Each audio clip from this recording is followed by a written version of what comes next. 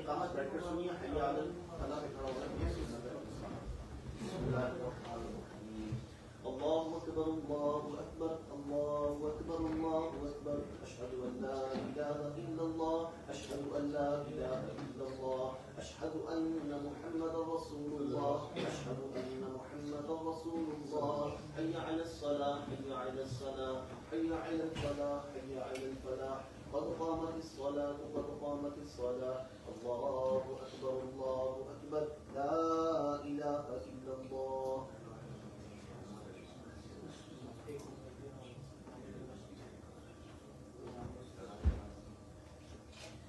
الله أكبر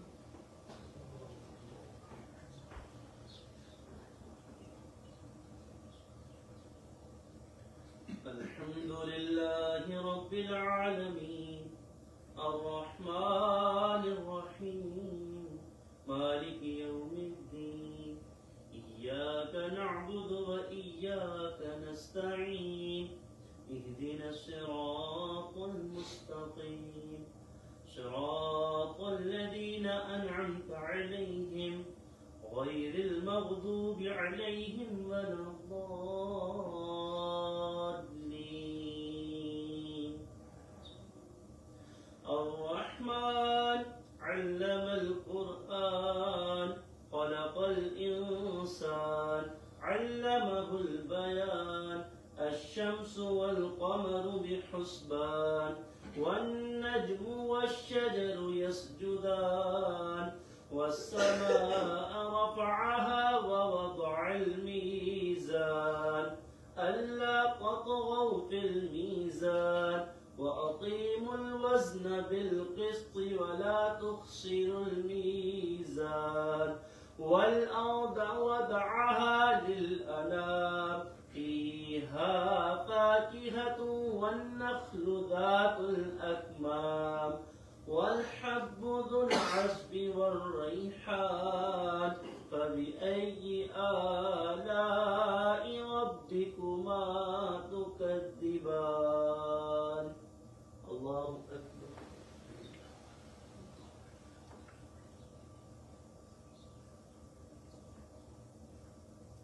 سمع الله لمن حمده الله أكبر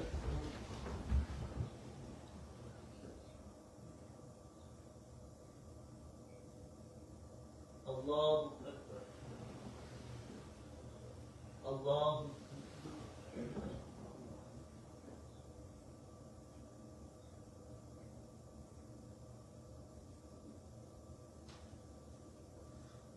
الله أكبر الحمد لله رب العالمين الرحمن الرحيم مالك يوم الدين إياك نعبد وإياك نستعين اهدنا الصراط المستقيم صراط الذين أنعمت عليهم غير المغضوب عليهم ولا الضالين قل أعوذ برب الناس ملك الناس إله الناس من شر الوسواس الخناس الذي يوسوس في صدور الناس من الجنة والناس الله أكبر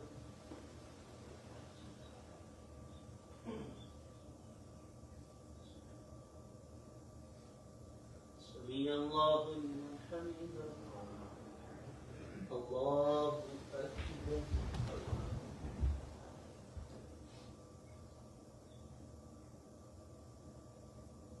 الله أكبر الله أكبر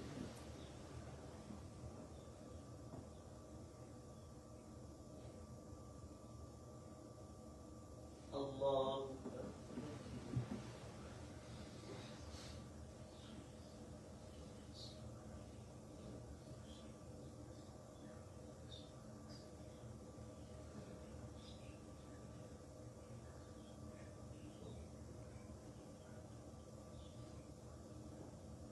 الله أكبر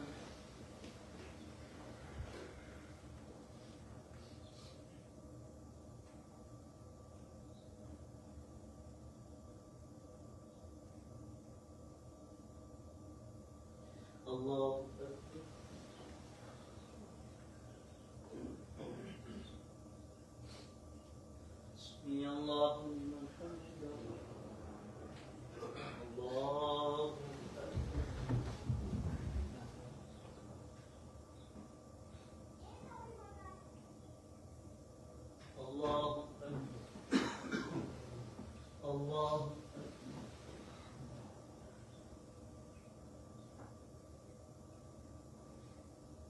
الله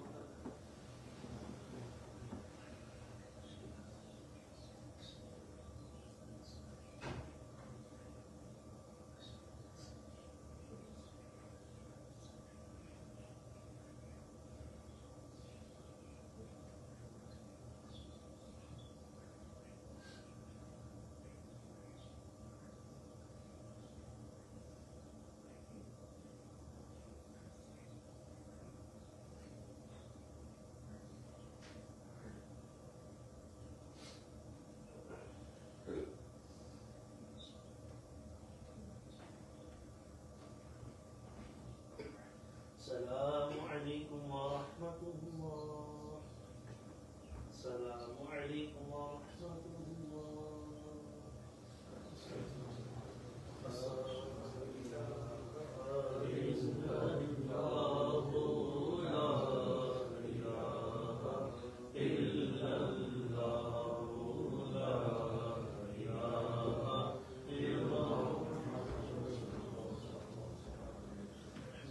رب العالمين والصلاة والسلام على سيد الأنبياء والمرسلين. أستغفر الله أستغفر الله أستغفر الله. اللهم أنت السلام ومنك السلام تبارك يا ذا الجلال والإكرام. ربي أعني على ذكرك وشكرك وحسن عبادتك وأفوض أمري إلى الله إن الله بصير برحمتك يا أرحم الراحمين. لا إله إلا الله محمد رسول الله.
عليك يا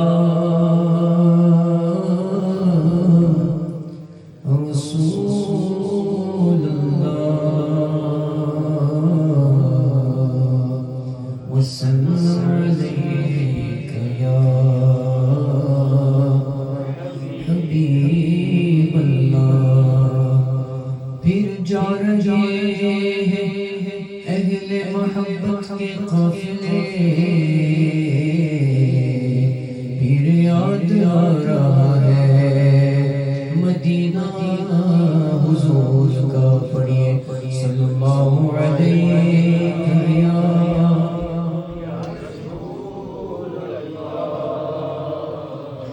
وسلم علیک یا حبیب اللہ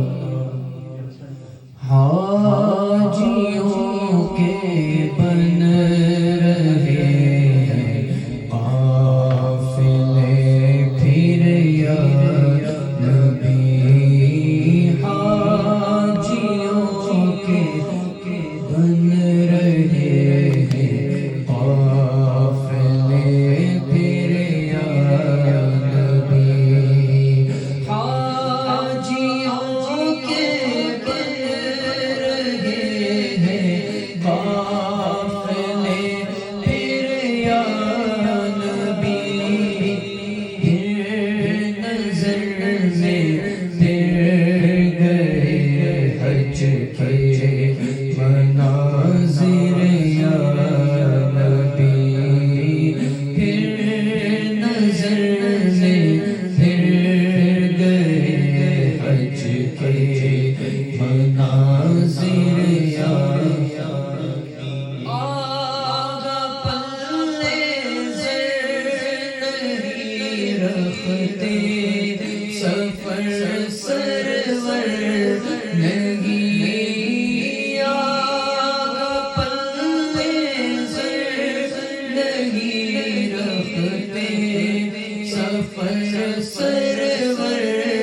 نہیں تم بلا لو تم بلانے پر ہو قادر یا نبی تم بلا لو آقا تم بلا آقا تم بلا لو تم بلانے پر ہو قادر یا نبی کر گے جانے والے حج کی پھر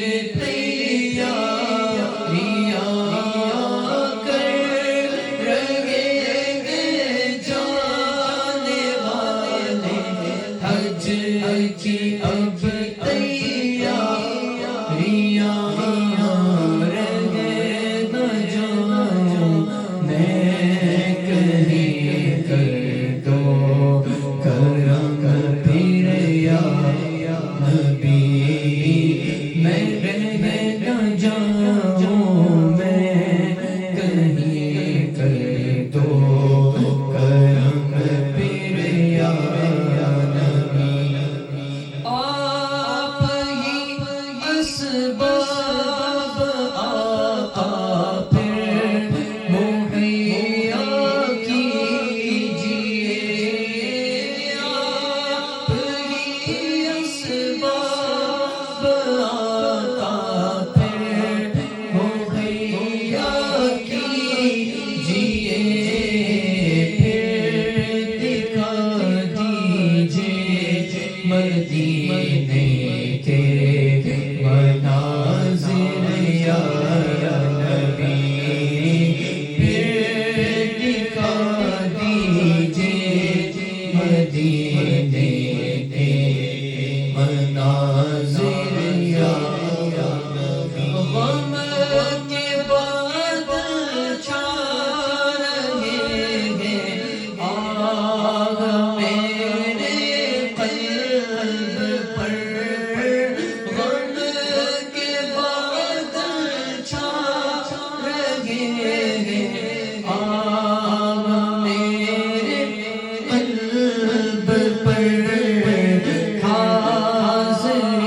اجازت مجھ کو تم پھر یا نبی آگا میرا کیا بنے گا گر نہ حج پر جا سکا میرا کیا بنے گا گر نہ حج پر جا سکا ہو کرم عطار پر ہو جائے حاضر یا نبی ہو کرم عطار پر ہو جائے حاضر یا نبی حاجیوں کے بن رہے ہیں قافلے پھر یا نبی پھر نظر پھر گئے حج کے مناظر یا نبی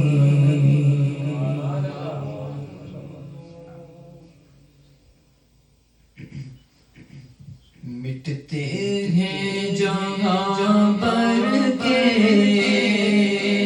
آلام مدینے میں مٹتے ہیں جہاں پر کے آلام مدینے میں بگڑے ہوئے بنتے سب کام مدینے میں بگڑے ہوئے بنتے سب کام مدینے میں آقا کی عنایت ہے ہر گام مدینے میں آقا کی عنایت ہے ہر گام مدینے میں ہوتا نہیں کوئی بھی ناکام مدینے میں ہوتا نہیں کوئی بھی ناکام مدینے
گا بس آرام مدینے میں اے کاش کہ رو رو کر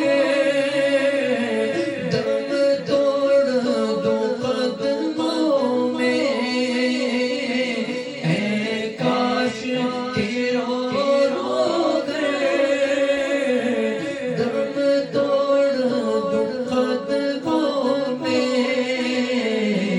ہو جائے میرا بالخیر انجام مدینے ہاں ہو جائے میرا بالخیر انجام مدینے عطار پہ اب ایسا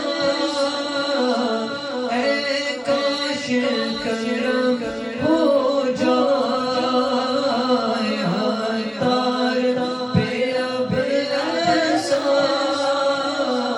اے کاش کرم ہو جائے مکے میں سحر گزرے مکے میں سحر گزرے تو شام مدینے میں مکے میں سحر گزرے تو شام مدینے میں بگڑے ہوئے بنتے ہیں سب کام مدینے میں اب بلا لیجیے نا مدینہ اب بلا لیجیے نا مدینہ آ رہا ہے یہ حج کا مہینہ آ رہا ہے یہ حج کا مہینہ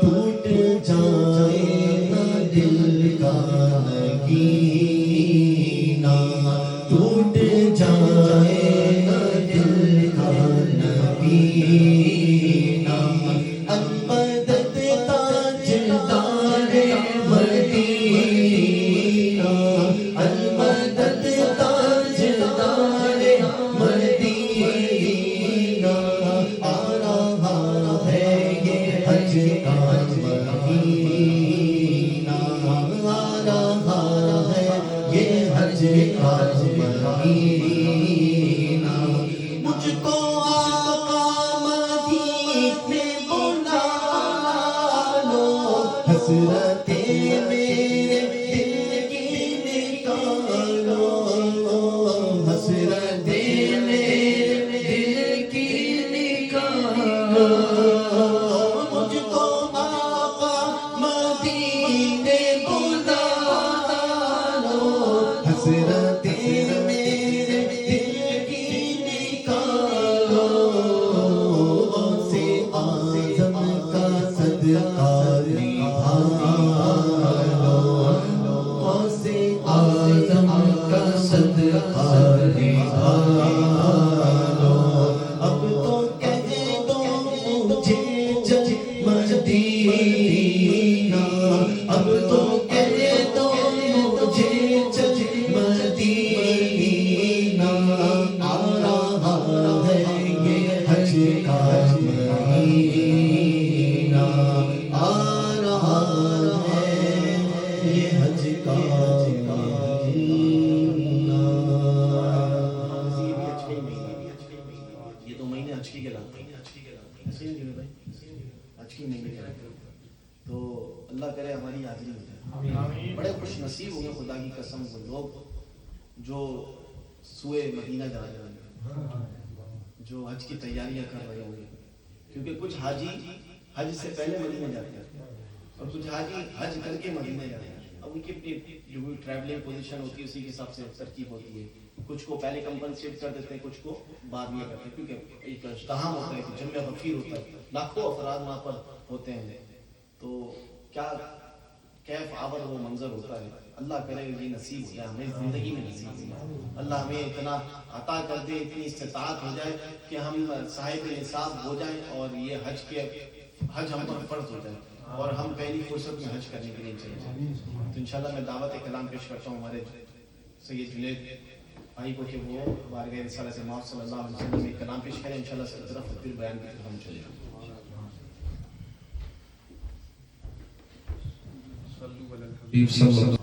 حج کا مہینہ تھا, اس لیے سکندر بھائی سے عرض کی تھی کہ 2-3 اشعار میں بھی حاضری کے لیے عرض کر دوں, یاد ہے کلام رکھا. ایک بات مجھے یاد آ گئی, سکندر بھائی نے کہا کہ کچھ لوگ مدینہ شریف پہلے جاتے ہیں, اس پر ہمارے پیر و مرشد حضور سید شیخ الاسلام مدنی میاں شیخ الجیلانی کا واقعہ یاد آ گیا. بڑا پر ایمان ہے, اس لیے عرض کرتا ہوں کہ آپ کو ایک بد مذہب سفر میں مل گیا. آپ حج کے سفر میں جا رہے تھے اور آپ سے پوچھا کہ کہاں جا رہے ہو, تو کہا مدینے. کہا کہ انہیں وہی گھسی پیٹی بات شروع کر دی بے دلیل کہ اس کے ارادے سے نہیں جا سکتے, یہ وہ آپ کا سفر حرام ہو جائے گا وغیرہ وغیرہ. تو کہ سن, بات یہ ہے کہ میں تو مدینے جا رہا ہوں, اگر وہاں پہنچ کے زندہ رہا تو حج پہ جاؤں گا, اگر رب نے زندگی رکھی تو حج کا ارادہ نیت وہاں سے کروں گا. پہلے میں وہاں جاؤں, حاضری دوں, اس کے بعد دیکھو کہ زندگی وفا کرتی ہے کہ نہیں. تو ہمارا بھی اللہ کرے کہ ایسا ہی ارادہ و نیت ہو کہ مدینے پہنچیں, پھر دیکھتے ہیں کیا ہوتا ہے, اللہ جانے. درود پاک پڑھیں صلی اللہ علیہ رسول اللہ وسلم علیہ یا حبیب اللہ. اگر اپنے جسموں سے نہیں پہنچ سکے تو انشاءاللہ تصور تک پہنچ جاتے ہیں اور دیکھتے ہیں. مولانا حسن رضا خان صاحب کا کلام ہے کہ حضور کعبہ حاضر ہے, حضور کعبہ حاضر ہے, حرم کی خاک پر سر ہے, حضور کعبہ حاضر ہے, حرم کی خاک پر سر ہے, بڑی سرکار میں پہنچے مقدر یا بری پر ہے, بڑی سرکار میں پہنچے جو ہے بت سے رکے مجھے تو رحمت نے کہا بڑھ کر چلے آؤ, چلے آؤ, چلے آؤ, چلے آؤ, یہ گھر رحمان کا گھر ہے, چلے آؤ, چلے آؤ, یہ گھر رحمان کا گھر ہے, حضور کعبہ حاضر ہے. اور تصدق ہو رہے ہیں لاکھ بندے گرد پھر کر طواف خانہ کعبہ. عجب دلچسپ منظر ہے طواف خانہ کعبہ. حسن حج کر لیا کعبے سے, آنکھوں میں ضیا آئی, چلو اس در کی جس کا راستہ دل کے اندر ہے چلو اس در کی جانب جس کا راستہ دل کے اندر ہے بڑی سرکار میں پہنچے مقدر یامری پر ہے صلو علی الحبیب صلی اللہ تعالی علیہ وسلم.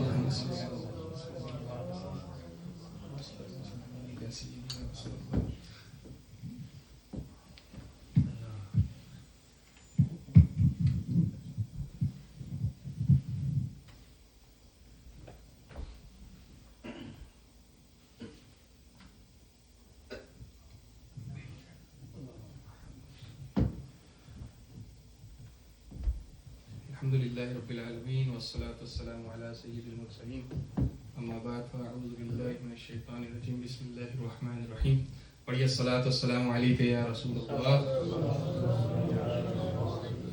وعلى آلك واصحابك يا حبيب الله الصلاة والسلام عليك يا نبي الله وعلى آلك واصحابك يا نور الله.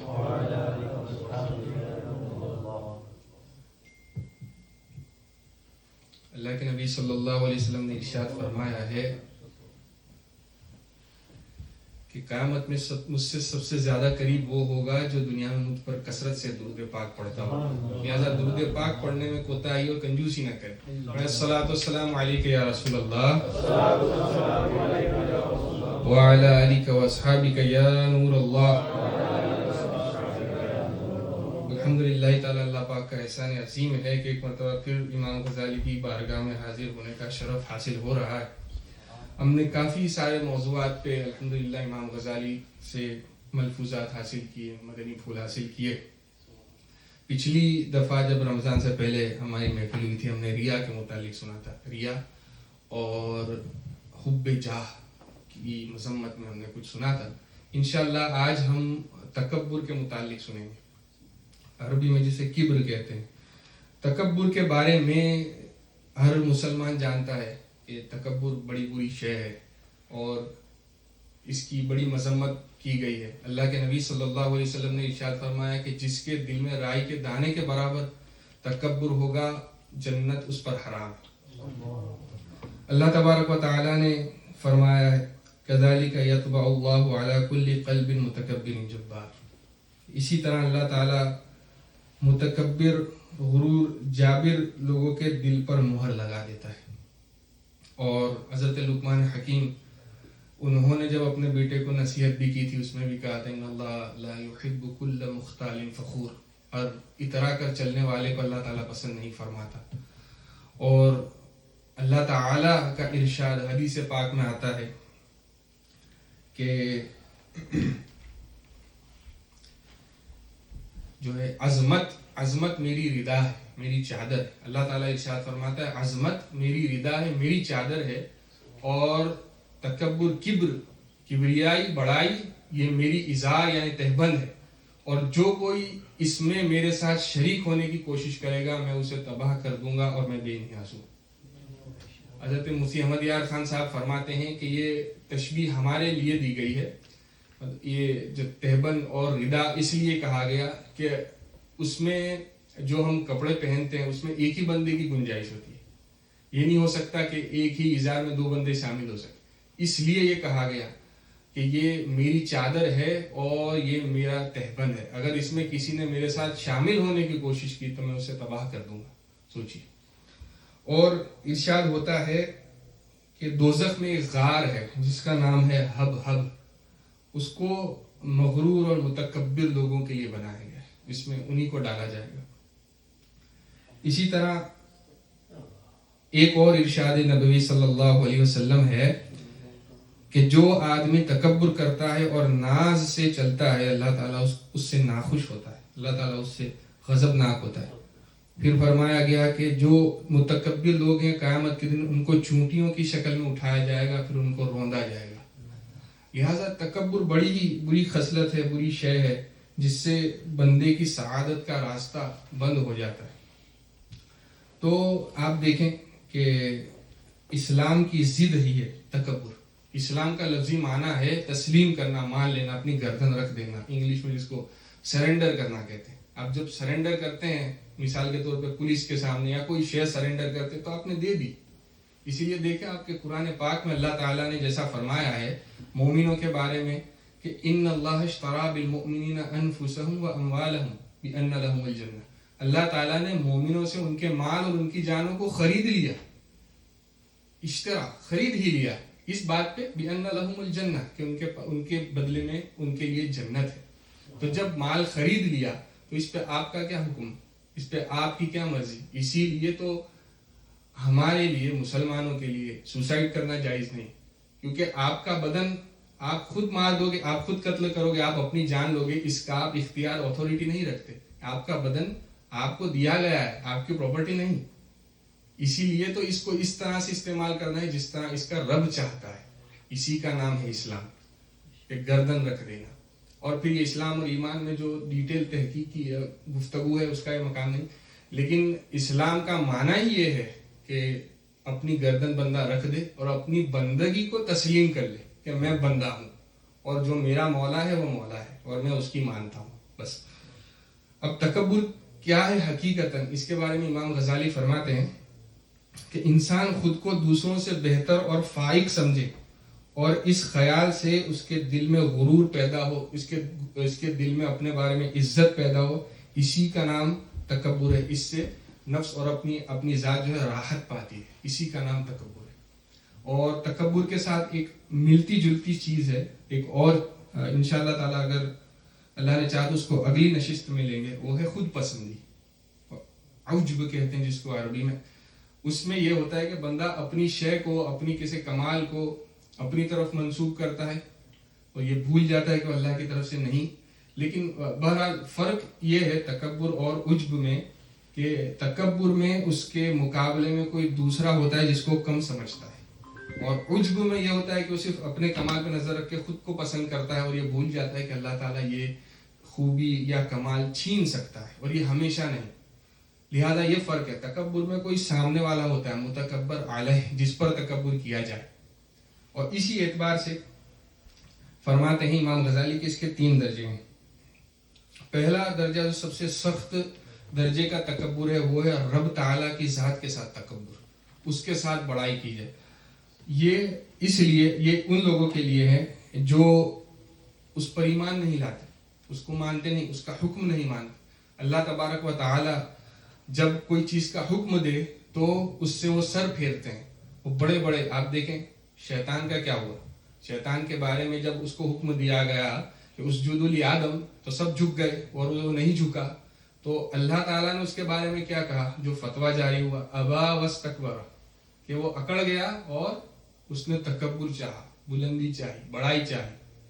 تو اس کا نتیجہ کیا ہوا, وَكَانَ مِنَ الْكَافِرِينَ, وہ کافر ہونے سے ہو گیا. لہٰذا یہ تکبر ہی ہے جس نے ابلیس کو بھی ابھارا. اور یہ بھی دیکھیں آپ کہ جب تک ابلیس کے سامنے آدم علیہ السلام نہیں تھے تو وہ اپنے آپ پہ اتراتا تھا, لیکن اس کا اظہار نہیں ہوا جب تک سامنے کوئی تھا نہیں. اصل میں بڑا عابد تھا, بہت زبردست عبادت کرنے والا تھا. اتنی عبادتوں کی اس کی تعداد ہے کہ اگر اس کے سجدوں کو زمینوں پر بچھا دیے جائیں تو آپ کو رائے رکھنے کی جگہ نہ ملے, اتنی اس نے عبادت کی تھی.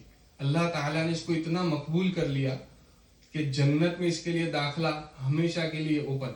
فرشتوں کو درس دیتا تھا, ایسا زبردست وہ پہنچا ہوا تھا. لیکن ایک ہی چیز نہیں تھی, اس کے ساتھ کوئی دوسرا مکلف نہیں تھا جس کے اوپر شریعت کا کوئی حکم ہو. فرشتوں پر کوئی حکم نہیں ہے, ان کے لیے کوئی حلال حرام نہیں ہے, لیکن مکلف صرف وہی تھا. اس وجہ سے اس کا اصل اخلاص, اس کی اصل سنسیئرٹی ظاہر نہیں ہوئی. لیکن جب آدم علیہ السلام کا پتلا بننا شروع ہوا تو اس کے دل میں کھٹکا آیا کہ میرا منصب چھننے لگا ہے یہ. اور اللہ تعالیٰ نے فرمایا انی جاعل فی الارض خلیفہ, کہ میں زمین میں نائب بنا رہا ہوں. تو اس کو دغدغہ لگا کہ میں اتنے اچھے منصب پہ بیٹھا ہوں اور یہ لے جائے گا. یہ حسد آ گیا دل میں اور اللہ تعالیٰ نے خود اس کو حکم دیا کہ سجدہ کرو تو کیا کرا؟ ابا واستکبر، اس نے ابا کیا اور استکبار کیا. لہذا دیکھیں ابدی کافر ہو گیا. رب تعالیٰ سے یہ تکبر ہے سب سے سخت قباحت والا.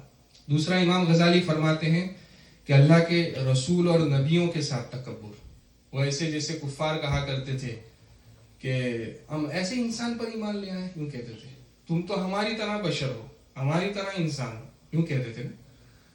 جگہ جگہ آپ دیکھیں گے کفاروں کا یہ طرز عمل آپ دیکھیں گے، کفار کا یہ طرز عمل آپ دیکھیں گے کہ ہمیشہ کہتے تھے کہ تم تو ہمارے ساتھ کھاتے پیتے ہو، تم تو ہمارے جیسے ہو، تم پر کاہے کی وحی نازل ہو گئی، تمہارے ساتھ کوئی فرشتہ کیوں نہیں اترتا، تمہارے ساتھ تم کوئی پہاڑ سونے کا کیوں نہیں کر دیتے.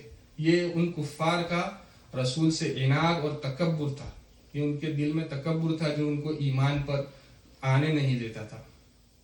اسی کی فرح، اسی کی شاخ بنتی ہے اولیاء کرام سے تکبر، اولیاء کرام کو نہ ماننا. اور ایک بہت بڑا گروہ اس میں پھنسا ہوا ہے آج بھی، کہ جو ہم جاتے ہیں اولیاء کرام کے پاس اور ان سے استعانت کرتے ہیں، ان سے روحانی فیض حاصل کرتے ہیں، ان کی قبر پر جا کر فاتحہ پڑھتے ہیں، تو ان کے دل میں یہ تکبر کا کیڑا ابلیس ابھارتا ہے اور کہتا ہے یہ کرنا حرام، وہ کرنا حرام. اصل مقصود یہ ہے کہ اولیاء کرام سے بغض ہے، عداوت ہے، اللہ کے ولیوں سے استکبار ہے. اللہ تعالیٰ نے فرمایا ہے کہ جو میرے کسی ولی سے عداوت رکھے گا میں اس سے اعلان جنگ کرتا ہوں. اسی لیے یہ انہی لوگوں کے لیے ہے جو اس کے اولیاء سے تکبر رکھتے ہیں. ایسے بھی لوگوں سے بچنا چاہیے. اللہ تعالیٰ ہماری اولاد کی حفاظت فرمائے. اور اس کے بعد وہ ہے جو عام بندوں کے ساتھ تکبر ہو، جو عام لوگوں کو حقارت سے دیکھے. اس میں بھی وہی گروہ بڑی افسوس کے ساتھ شامل ہے. جس کو دیکھا مشرک، اس کو دیکھا مشرک، فلاں بھی مشرک، فلاں بھی مشرک. فاتحہ کا کھانا آگے رکھ دیا تو بھی شرک ہو گیا، اتنا عام ہو گیا شرک. لہذا دیکھیں آپ سب لوگوں کو حقارت سے دیکھتے ہیں. اللہ کے نبی صلی اللہ علیہ وسلم کے دور میں بھی یہی تھا کہ وہ ایک بندہ، حضور صلی اللہ علیہ وسلم کی محفل پاک سجی ہوئی ہے، مسجد نبوی میں سرکار تشریف فرما ہے، صحابہ بیٹھے ہیں، اور وہ شخص جو ہے بغل میں جوتیاں دبا کے اور اپنی داڑھی سے تازہ وضو کا تیل ٹپکاتا ہوا جاتا ہے اور نظر لگاتا ہے پوری مجلس پہ کہ دیکھو سب بیٹھے ہوئے ہیں، ابھی میں جا کے نماز پڑھوں گا، میں کتنا بہتر ہوں. اور پھر جا کے نماز پڑھتا ہے اتنی خوشی و خضوع سے. اعلیٰ حضرت نے اس روایت کو نقل کیا ہے. سرکار صلی اللہ علیہ وسلم نے فرمایا کہ کون ہے کہ جا کے اسے قتل کر دے. صدیق اکبر کھڑے ہوئے، کہا حضور میں کروں گا. لیکن آپ جا کے دیکھتے ہیں کہ اتنی خوشی و خضوع سے نماز پڑھتا ہے کہ آپ کا ہاتھ نہ اٹھ سکا. آپ واپس آئے. فاروق اعظم حضور نے پھر پوچھا صلی اللہ علیہ وسلم کون ہے جو جا کے اس کو قتل کر دے. فاروق اعظم اٹھے، لیکن آپ نے بھی دیکھا کہ بڑی خوشی و خضوع سے نماز پڑھ رہا ہے تو آپ بھی واپس آ گئے. پھر سے سرکار صلی اللہ علیہ وسلم نے حکم دیا کہ کون ہے جو جا کے اسے قتل کر دے. پھر مولا کائنات مولا علی اٹھے. آپ نے کہا حضور میں اسے قتل کروں گا. تو سرکار نے فرمایا تم ضرور کرو گے اگر اسے پاؤ. آپ گئے تو وہاں موجود نہیں تھا. مولا علی نے آ کے ماجرا عرض کیا تو سرکار نے ارشاد فرمایا اگر تم اسے قتل کر دیتے تو امت سے بڑا فتنہ ٹل جاتا. یہ وہی ان لوگوں کے دور کی انہی جماعت کا وہ اصل تھا، سمجھے. اسی کی اولاد آج بھی ہے جو لوگوں کو چشم حقارت سے دیکھتی ہے، عام مومنین کو چشم حقارت سے دیکھتی ہے. کون جانتا ہے، یہ سب تو جاہل ہیں، تھوڑا سا سیکھ لیتے ہیں اور سب کو مشرک اور کافر بنا دیتے ہیں. اللہ تعالی ہماری حفاظت فرمائے. یہ عام مومنین سے ان کا عناد ہے، تکبر ہے. یہ اپنے آپ کو اللہ کا بڑا پہنچا ہوا بندہ سمجھتے ہیں. اس لیے یہ اسی میں ان کی ابلیس کے ساتھ شباہت ہے. اس کے بعد یہ ہو گئے درجات. اب امام غزالی اسباب کی بات کرتے ہیں، کیونکہ ہر بندہ جب تکبر کرتا ہے تو کوئی نہ کوئی صفت کوئی وجہ سے کرتا ہے، اس کے پاس کوئی وجہ ہوتی ہے.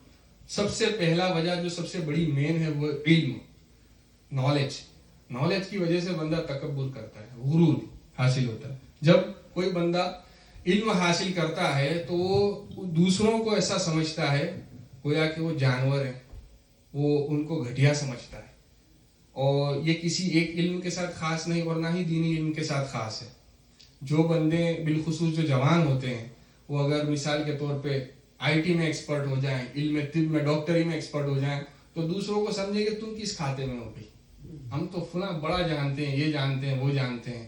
جب ان سے اس کے معاملے میں کچھ پوچھا جائے تو آپ کو ڈھنگ سے جواب بھی نہیں دیں گے, منہ بھی نہیں لگائیں گے, اپنے پروفیشن میں پتہ نہیں کون سے آسمان پہ ہوتے ہیں.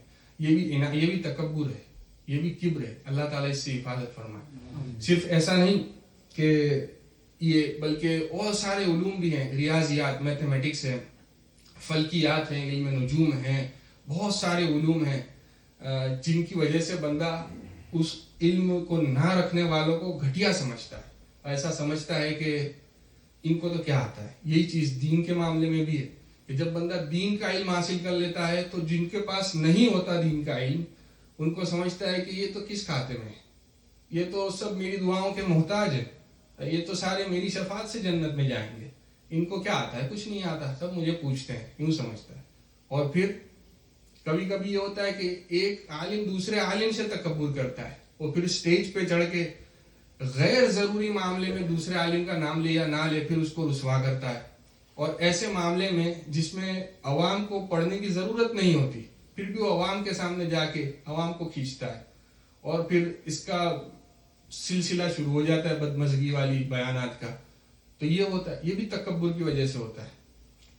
وہ شے جو کسی کو کسی ضروریات دین یا ضروریات اہل سنت سے نہیں, صرف فقہی مسئلے میں اختلاف ہے, اس میں کسی کو بے عزت کرنا یا کسی کے لیے اس قدر بات کرنا کہ عام عوام یہ سمجھے کہ دین کا بڑا اہم مسئلہ ہے, حالانکہ ایسا نہیں ہوتا. وہ صرف صاحب اپنا اناد اور اپنا تکبر خالی کر رہے ہوتے ہیں. لہٰذا یہ بھی علم کی وجہ سے بڑا ایک تکبر, ایک بڑا سبب ہے کہ جن کے پاس نہیں ہوتا ان کو بندہ جانوروں کی طرح دیکھتا ہے. دوسرا یہ سبب ہے کہ اچھا, امام غزالی اس میں یہ بھی کہتے ہیں کہ آپ کو قربان جائیں, سبحان اللہ, آپ فرماتے ہیں کہ آپ کہو گے کہ تم نے جو کتابیں لکھی ہیں یا علوم, یہ پڑھ کے کوئی تکبر کرتا ہے کہ یہ پڑھی ہے, اس کے بعد وہ سمجھتا ہے تم نے تو کیا پڑھا, ہم نے امام غزالی کی کتاب پڑھے ہوئے ہیں. تو ایسے بندے کا کیا حال؟ تو امام غزالی کہتے ہیں یہ اس لیے ہے کہ اس کا باطن برا ہے, اس کا دل بگڑا ہوا ہے. تو اس وجہ سے یہ علم جو ہم نے دیا یہ تو برا نہیں تھا, لیکن اس کے باطن میں گیا تو اس کی باطن کی شکل اختیار کر لی اس نے. جیسے تمہارا پیٹ کی جو شکل ہوگی اس میں جو ڈالو گے وہ پیٹ اسی کی شکل اختیار کر لے گا. جیسے آسمان سے پانی برستا ہے تو اس کا مزہ ایک ہی ہوتا ہے, ٹیسٹ ایک ہی ہوتا ہے, رنگ ایک ہوتا ہے, بو ایک ہوتی ہے. لیکن جب کڑوا درخت اس کو حاصل کرتا ہے تو وہی پانی جا کے کڑوا بن جاتا ہے اس درخت میں, اس کے کڑوے پھل میں حاصل ہو جاتا ہے. میٹھا درخت ہو تو وہی پانی میٹھا ہو جاتا ہے. لہٰذا پانی کا قصور نہیں, وہ اس کی طبیعت کے اندر قصور ہے. لہٰذا اگر کسی کو ایسے میں تکبر کرتا ہوا دیکھیں تو امام غزالی کہتے ہیں کہ اس کا باطن برا ہے. اس کا مقصود اس سے یہ نہیں ہے کہ میں عمل کروں, بلکہ لوگوں پر بڑائی اور دھونس جمانا مقصود ہے. اللہ تعالیٰ امان و حفاظت میں رکھے. اور دوسرا سبب ارشاد فرماتے ہیں کہ ہے عبادت اور زہد. مطلب عابد ہو, کوئی عبادت گزار ہو, تہجد پڑھتا ہو, تسبیح پر تسبیحیں پڑھتا ہو اور بہت سارے اعمال کرتا ہو. اچھا, یہ ساری باتیں جب میں عرض کروں تو ہر بندہ اپنے آپ پر غور کرے. یہ جب بھی ہوتا ہے تو اس میں مقصد یہ نہیں ہوتا کہ کسی کو ٹارگٹ کیا جائے یا آپ بھی کسی کو اپنے ذہن میں لا کے نہ سوچیں, بلکہ صرف اپنے آپ پر, اپنے حال پر غور کرے. تصوف کا معاملہ یہی ہوتا ہے, کیونکہ جب دل کی باریکیوں کے بارے میں گفتگو ہوتی ہے تو ہمیں یہ جاننا ہوتا ہے کہ ہم کہاں پھنسے ہوئے ہیں, تاکہ ہم کچھ اچھا یہاں سے لے کے جائیں اور اس پر عمل کریں. تو جو زاہد ہوتا ہے, عابد ہوتا ہے, وہ سمجھتا ہے کہ میری عبادتوں کی وجہ سے میں دوسرے عام بندوں پہ احسان رکھے ہوئے ہوں, اور یہ سب مطلب مجھے ان لوگوں کے فیور دینی چاہیے. میں جب بازار میں جاؤں تو مجھے سستا مال دینا چاہیے, میں جب مجلس میں جاؤں تو مجھے جگہ دینی چاہیے, ان لوگوں کے میرے ہاتھ چومنے چاہیے. میں بڑا عابد ہوں, اللہ تعالیٰ کی عبادت کرتا ہوں, ساری رات پڑھتا ہوں, روزے قرآن ختم کرتا ہوں, صائم الدہر ہوں, قائم اللیل ہوں. ان لوگوں نے تو کیا کیا, کچھ نہیں کیا. اس طرح تو چند ایک عبادات پر بندہ اتراتا ہے اور پھر اس کی وجہ سے بھی تکبر کرتا ہے. لہٰذا ایک سبب علم کے بعد عبادت بھی ہے جس کی وجہ سے بندہ تکبر اور کبر کی برائی میں پھنس سکتا ہے. ایک اور سبب, کل 7 اسباب ہے, اس میں سے اگلا سبب ہے حسب و نسب. کوئی عالی نسب ہو, کوئی امام غزالی فرماتے علوی ہو, سید زادہ ہو, تو وہ ہو سکتا ہے کہ کسی کے بارے میں یہ گمان کرے فلاں تو فلاں کا بیٹا ہے، فلاں کی نسل سے ہے، ان کے اندر کوئی تمیز نہیں، اور ان کو پھر حقارت کی نظر سے دیکھے، تو یہ بھی تکبر ہے اور یہ بھی کبر ہی ہے کہ بندے کا اس میں کوئی اختیار نہیں کہ وہ کس کا بیٹا ہو سکتا ہے، نہ ان کا اختیار تھا نہ تمہارا اختیار ہے۔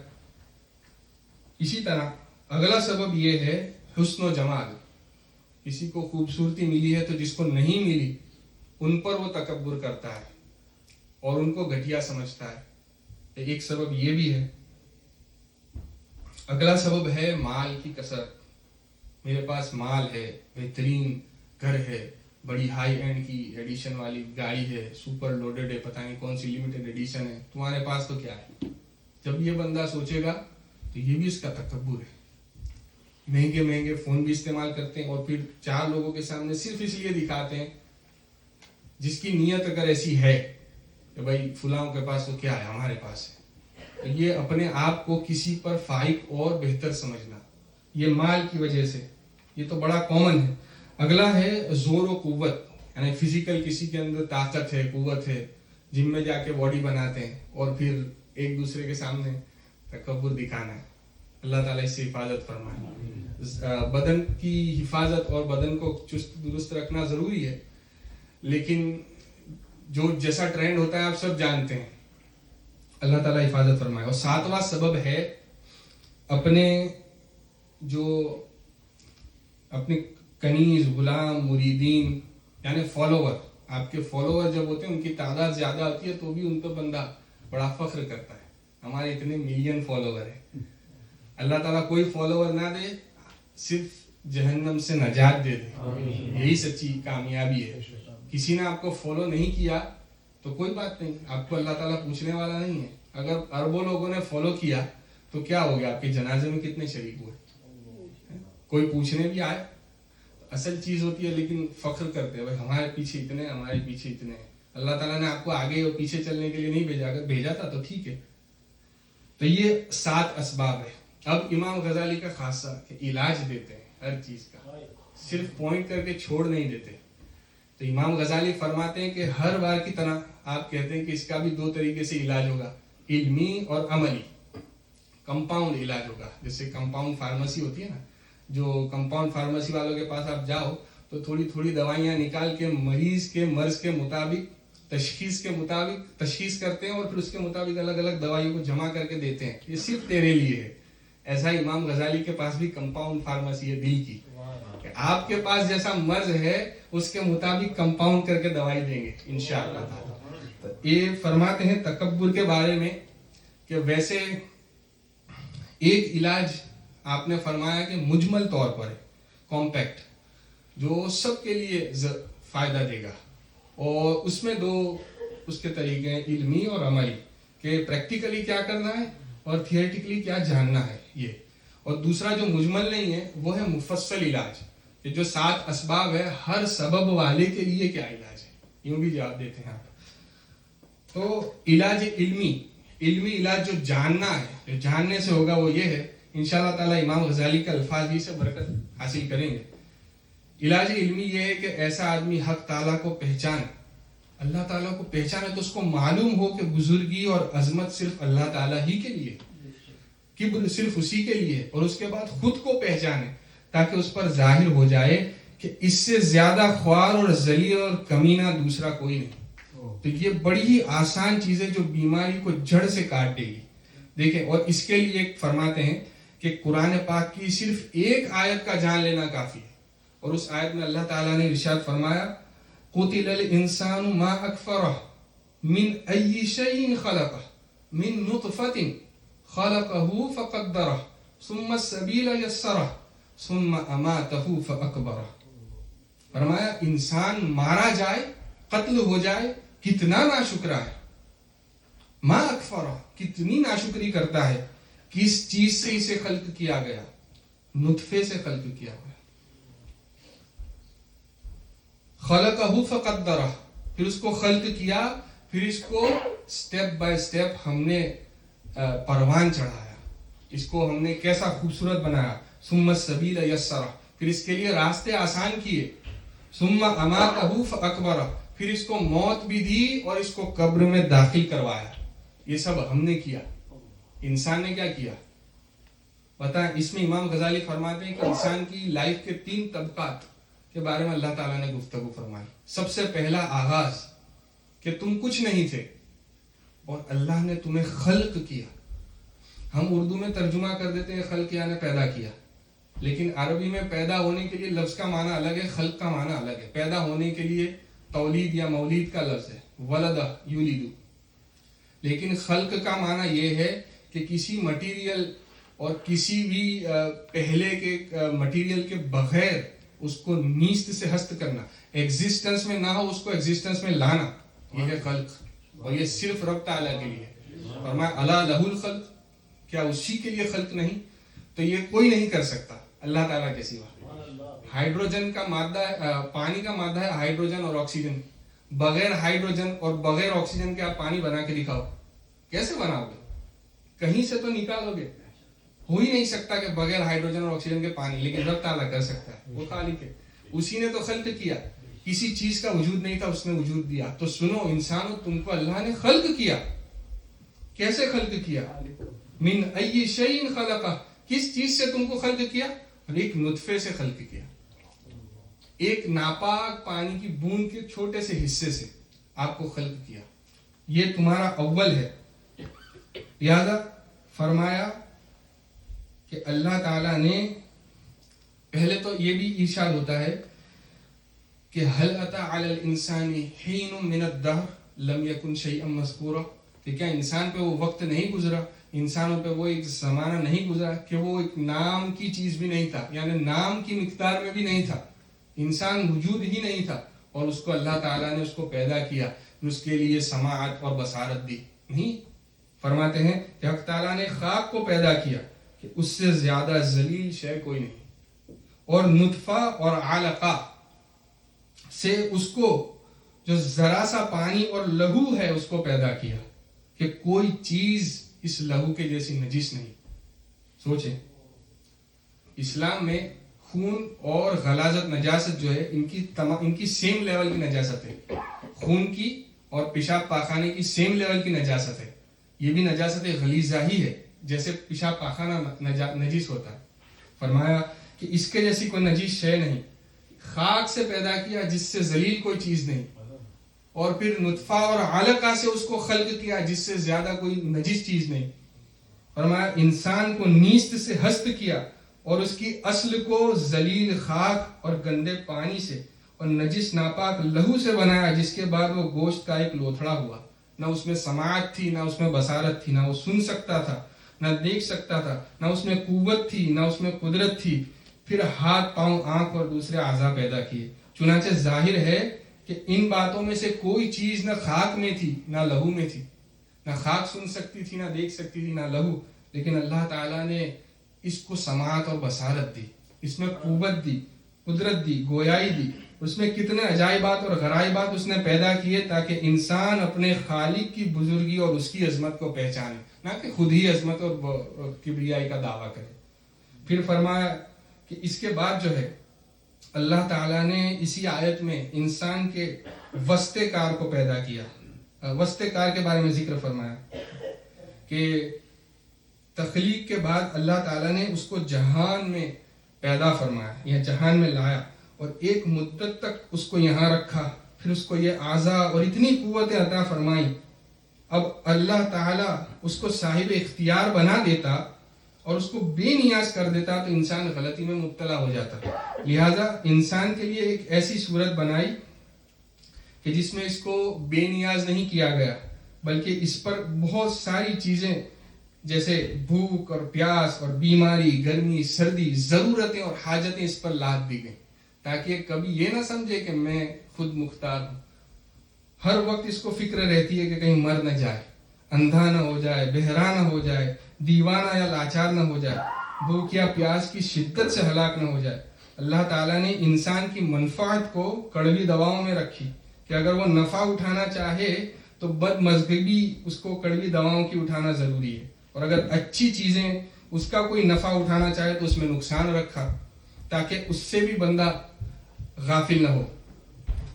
یہ دیکھیں ارشاد فرماتے ہیں کوئی کام بھی اس کے اختیار میں نہیں دیا تاکہ وہ جس چیز کو جاننا چاہے اس کو جان نہ سکے. آپ چاہتے ہیں کہ آپ فلاں اسپیس کی باتیں جان لے اور آپ کے قابو میں ہی نہیں, جان کے دکھا دو, نہیں چاہتا اللہ تعالیٰ.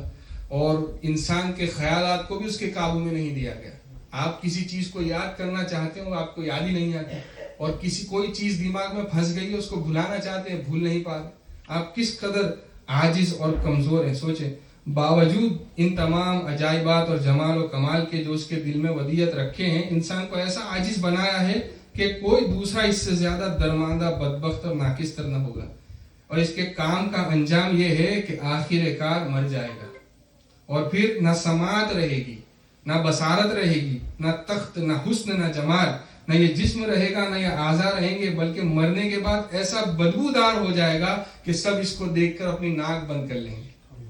سوچیں, اور اس کے بعد کیڑوں کی خوراک ہو جائے گا, قبر میں جا کے رفتہ رفتہ خاک ہو جائے گا, جو بالکل ذلیل اور خوار چیز ہے. اور اگر خوار ہو ہی جاتا, خاک ہی ہو جاتا, تب بھی غنیمت تھا.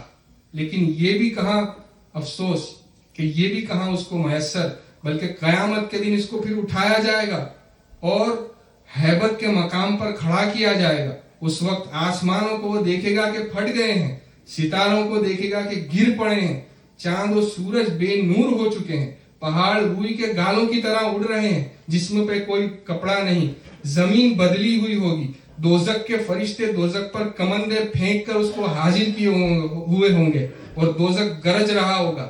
100 سال کے راستے سے, 100 سال کی مسافت سے جب جہنم گرجے گا تو ساری مخلوق گھٹنوں کے بل گر جائے گی.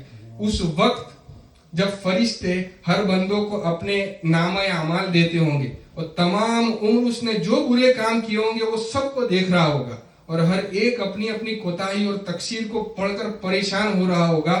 تب اس سے کہا جائے گا کہ ادھر آ اور جواب دے کہ تو نے یہ کیوں کیا, جواب دے کہ تو نے وہ کیوں کیا, ایسے اعمال تو نے کیوں کیے. اور اگر معاذ اللہ جواب نہ دے سکا تو اس کو دوزخ میں ڈال دیا جائے گا. اور اس وقت وہ انسان کہے گا یا لیتنی کنت ترابا, کاش کہ میں مٹی ہی ہو گیا ہوتا کہ اس عذاب سے تو بچ جاتا.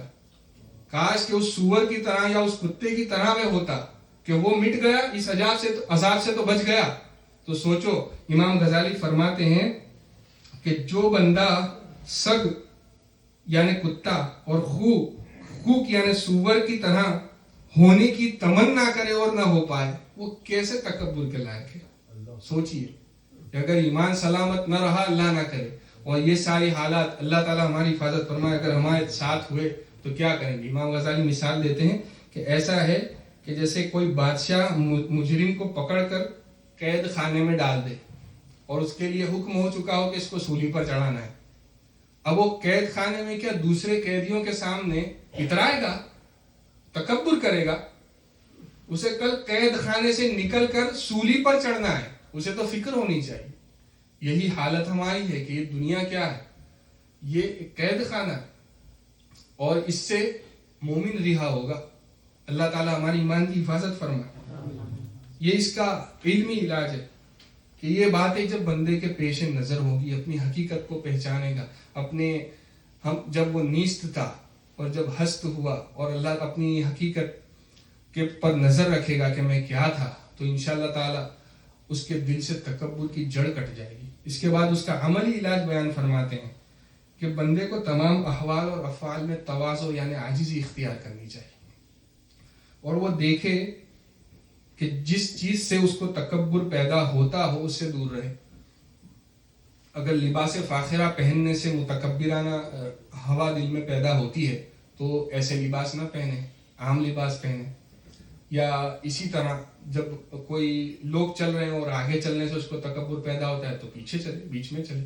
اسی طرح مجلس میں بیٹھنا ہے, کسی سے بات کرنا ہے, مہنگا فون استعمال کرنے سے اگر آپ کے دل میں غرور ہوتا ہے تو آپ سستا فون استعمال کریں, یا اس کو کوئی ایسا عیب نقص والا کچھ کور چڑھا دے تو آپ کو ایسا نہ لگے کہ بھائی بڑا میں ہیوی آدمی ہوں. اسی طرح دیکھیں کہ نماز بھی جو ہے اس کے من جملہ اسرار میں سے ایک چیز تواضع ہے, عاجزی, انکساری. کہ اسلام کا خاصہ ہے کہ نماز ایک ایسی عبادت ہے, ایسی فروتنی اور عاجزی والی عبادت کسی مذہب کی نہیں, کہ بندہ دن میں